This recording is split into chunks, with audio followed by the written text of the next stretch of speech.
Untuk informasi lebih lengkap dan berita terkait, klik link yang ada dalam deskripsi. Dan jangan lupa untuk install aplikasi CNBC Indonesia di App Store dan juga Play Store. Jangan lupa subscribe ya.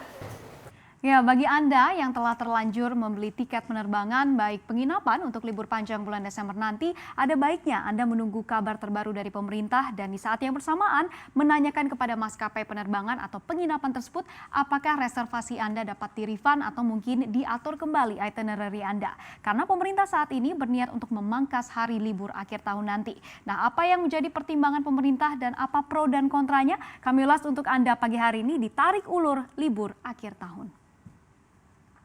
Ya, sayonara libur panjang karena Presiden Joko Widodo telah resmi meminta pengurangan jumlah hari libur pada akhir tahun ini. Dan hal tersebut disampaikan oleh Menko PMK kita yaitu Muhadjir Effendi setelah mengikuti rapat terbatas kabinet yang dipimpin oleh Presiden Jokowi. Muhadjir mengatakan jika Presiden memberi pengarahan untuk mengurangi hari libur dalam rapat penanganan pandemi corona dan juga libur akhir tahun ini.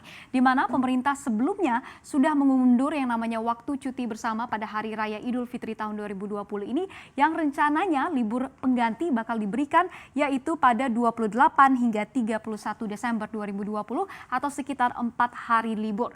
Nah, sementara itu surat keputusan bersama dengan 3 menteri nomor 440 tahun 2020, kemudian nomor 3 tahun 2020 ini juga sebelumnya sudah menetapkan bahwa 1 hari libur nasional jatuh pada Jumat 25 Desember yang merupakan hari raya Natal begitu ya. Nah, sementara cuti bersama pertama jatuh pada tanggal 24 Desember yang merupakan cuti bersama Hari Raya Natal. Nah, kalau kita gabungkan begitu ya 24 Desember hingga 3 Januari nantinya termasuk hari Sabtu dan juga Minggu yang memang libur begitu ya. Seharusnya ada 11 hari libur di sini. Yang pastinya ini menjadi kabar gembira buat banyak orang. Long holiday begitu ya, tapi libur 11 hari inilah yang terancam dikurangkan atau dipangkas saat ini. Karena memang muncul pro dan kontra apakah pantas di tengah pandemi ini pemerintah menetapkan libur panjang di saat angka infeksi Indonesia yang baru saja ini memecah rekor terbaru dengan kasus 5 ribuan kasus per harinya.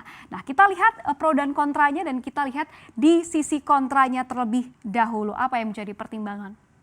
Ya, memang penolakan datang dari banyak pihak, terutama dari para anggota medis yang sudah kewalahan menangani banyaknya pasien terinfeksi setiap harinya. Dan kita lihat begitu ya, ini adalah di sini begitu Ketua Umum Pengurus Besar Ikatan Dokter Indonesia atau IDI, Daeng Fakih menyarankan untuk penundaan libur panjang Natal dan juga Tahun Baru pada 24 hingga 31 Desember tadi. Dan usulan ini ia sampaikan lantaran berpotensi mengulang rekor COVID-19 seperti yang terjadi usai libur panjang akhir Oktober lalu. Karena selain memicu mobilitas warga yang tinggi, ia menyebut liburan juga bisa membuat masyarakat abai atau lupa pada yang namanya protokol kesehatan, yaitu memakai masker, menjaga jarak, dan juga mencuci tangan atau 3M. Dan Ikatan Dokter Indonesia juga berpendapat bahwa di tengah lonjakan kasus corona saat ini, Indonesia sebenarnya belum dapat berpesta ria karena first wave atau gelombang pertama saja di negara kita belum berakhir. Di mana bisa Anda lihat di grafis ini begitu ya bahwa angkanya ini belum melandai. Kita lihat ini adalah pergerakan kasus harian COVID-19 di negara kita. Kita lihat bahwa di Juni begitu ya terdapat sekitar 2 ribuan, bisa kita lihat di grafis ini yaitu 2098 orang terinfeksi setiap harinya. Lalu kemudian bisa kita lihat ini terus meningkat begitu ya setiap bulannya. Di Agustus menjadi di 3 ribuan kasus, 3.636 di 13 September.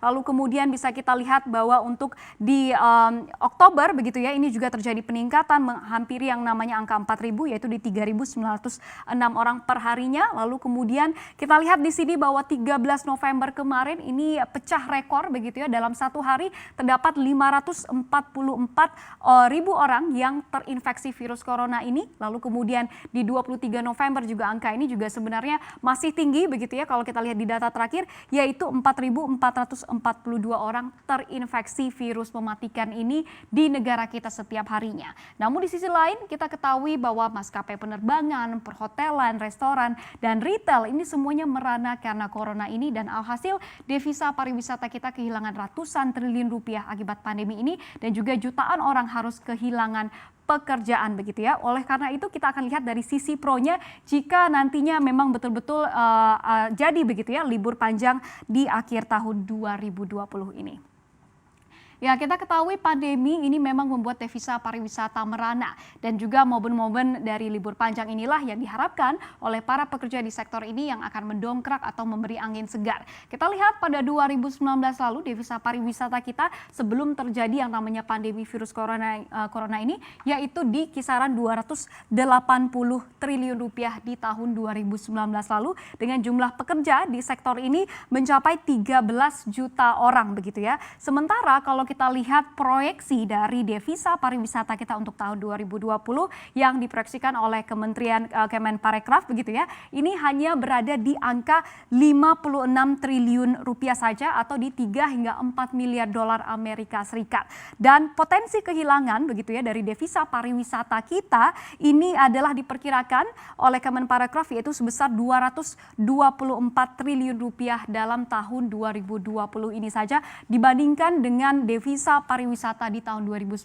lalu yang mampu mencapai angka 280 triliun rupiah. Jadi bisa kita lihat dari data ini saja begitu ya betapa terpuruknya industri atau sektor pariwisata kita di tengah pandemi ini. Dari 280 triliun rupiah bisa kita bayangkan turun ke 56 triliun rupiah dan bisa kita lihat juga dari angka ini berapa banyak jumlah pekerja yang harus dipangkas untuk bertahan dan juga betapa banyak sektor-sektor yang bergantung kepada pariwisata yang harus merana saat ini bahkan harus mati suri di tengah pandemi ini. Jadi pemangkasan hari libur inilah yang menjadi kabar suram bagi sektor pariwisata kita yang mungkin akan berdampak pada berkurangnya jumlah wisatawan akibat dari libur panjang yang terancam gagal ini.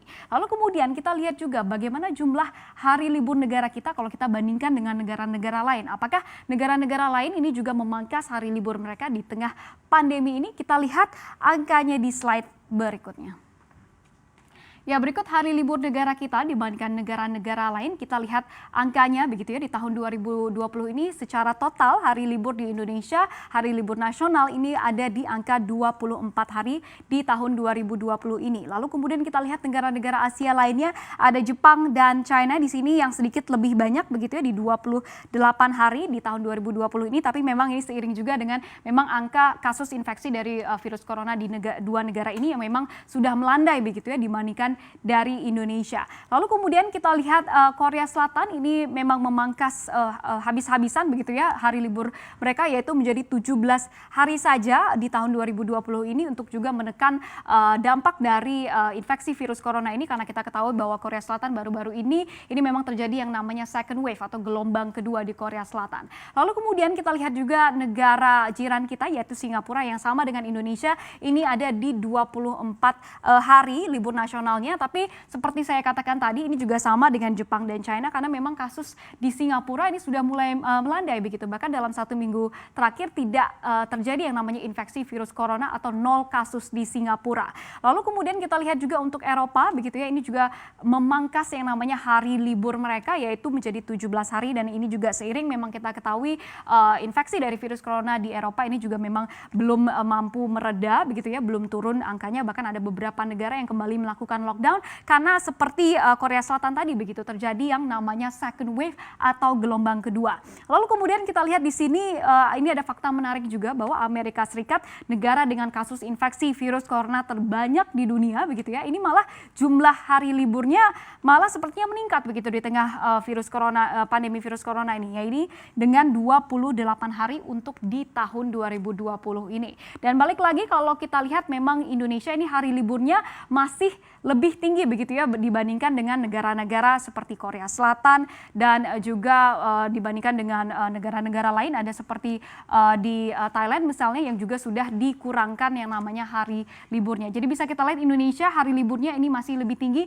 dari negara-negara lain dan mungkin ini juga lah yang menjadi pertimbangan dari pemerintah untuk kembali memangkas hari libur. Nah, seperti apa ke depannya apakah jadi libur akhir tahun 2020 ini atau sebaliknya kita nantikan bersama.